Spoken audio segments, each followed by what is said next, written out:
between attending college, Ivy League, and studying for finals, our next guest found time to star in the highly anticipated new Star Wars movie, Attack of the Clones. Please welcome back to the program, the very Ivy League, Natalie Portman!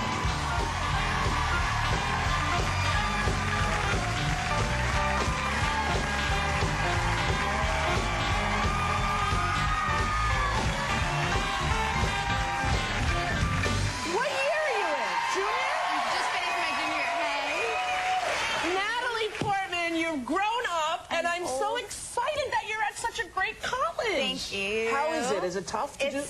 It's hard. I mean, I don't want to... I have a pretty lucky life to be able to do both college and film, but... Right. Now, this movie, you didn't film while you were at college? Did you No, summers. You filmed in the summers? My summer vacation. So that was nice. They sort of accommodated the fact that you wanted to go to college. Yeah, actually, when I signed on when I was 14 or something, it was in my contract that, you know, it would be on my summer breaks, because... Let's give a high five for that. Good for you, Natalie! Now I'm like the big nerd. Everyone's like, yeah, applaud the nerd. That is not a nerd, honey. That you can go to college to that school. Can I say the school? Just let me say it once. Okay. She goes to Harvard! That's so exciting! Thank you. Now, did you feel when you were there, like, very worried that everyone else is totally a genius? No, I mean, people are there because they're geniuses, but they're also there because they're amazing athletes, or they're amazing musicians, or they're amazing filmmakers. So, I mean, there's really a cool mix of people who are sort of experts in their field. Right. So it's nice because everyone knows that someone else can do something way better than they can. Yeah, which is a good environment to be in. They've asked me oftentimes to speak at Harvard, and I'm always too afraid. Really? I'm like, those freshmen are so much smarter than me. I cannot do it. I don't know about that. Well, I would conjugate a verb incorrectly. They'd be going, oh, that's the mispronunciation of that country. You know. Yeah. What are you going to major in? What's going to be? I'm a psych major. Psych, good. College. Yeah, well, that's exciting. I'm so thrilled for you. Thank you. You also have the movie. But for me, the Harvard thing is even more important. Now, your mom must be proud, yes? Because, you know, I know I met you when you were just a young girl doing the movie with me, and your parents were really insistent on sort of protecting you from the whole showbiz thing.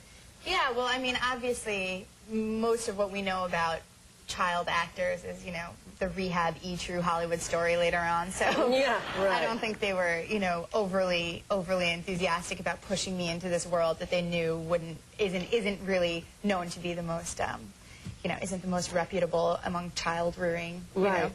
But you stayed on Long Island where you grew up. Yeah. And you never went out.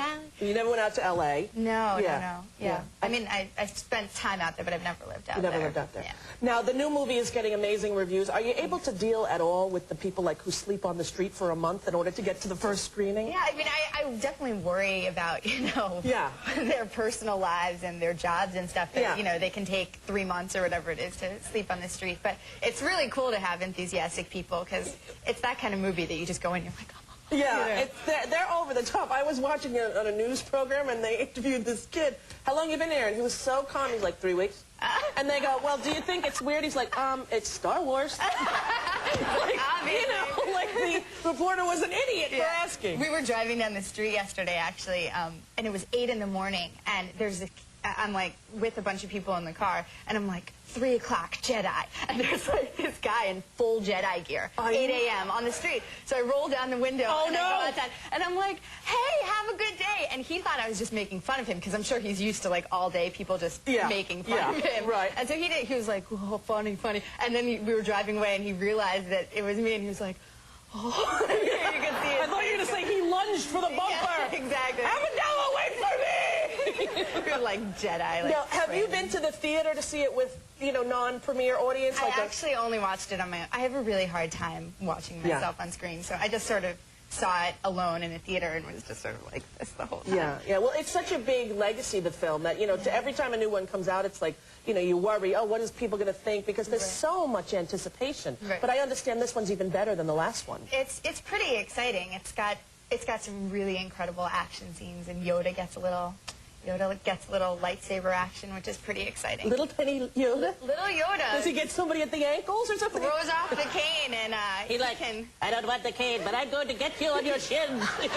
just wait. Yeah. I mean, I can't wait to see it. He's pretty great. I got to tell you, my son is so excited about it. He's counting down the days, and he got the Lego sets, and he's totally into it. But we have a clip. Do you know which clip this is? No, I don't. It's with you and Yoda. Yes. Oh, I think I know what it is. Okay. Yeah, they are. I'm talking to them about who's trying to kill me because someone's trying to get me. Yeah. And you know they're trying to figure out who it is with the Force. All right, take a look. The new Star Wars technical quotes. Senator Amidala, your tragedy on the landing platform, terrible. Seeing you alive brings warm feelings to my heart. Do you have any idea who's behind this attack?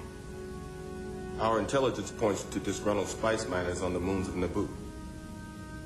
I think that Count Dooku was behind it.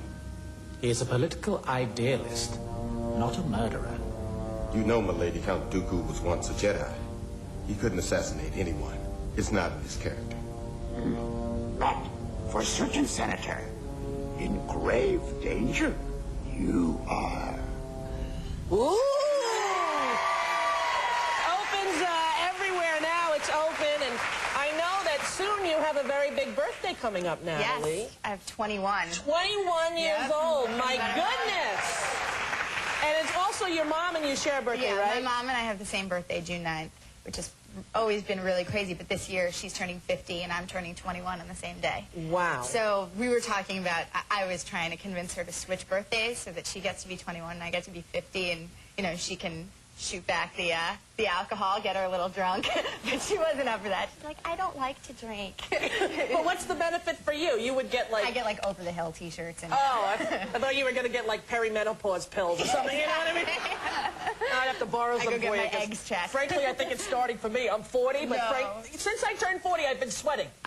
I think that I'm in perimenopause. Oh, I'm sorry. If not, Peri Ellis. I'm not sure what it is. Listen, I think you're a delightful young woman, and I couldn't be any prouder if I gave birth to you at Harvard. All that you're doing, you're so eloquent and beautiful and poised. Well, you Tell too. your parents, rock on. They did an amazing job. Natalie Portman.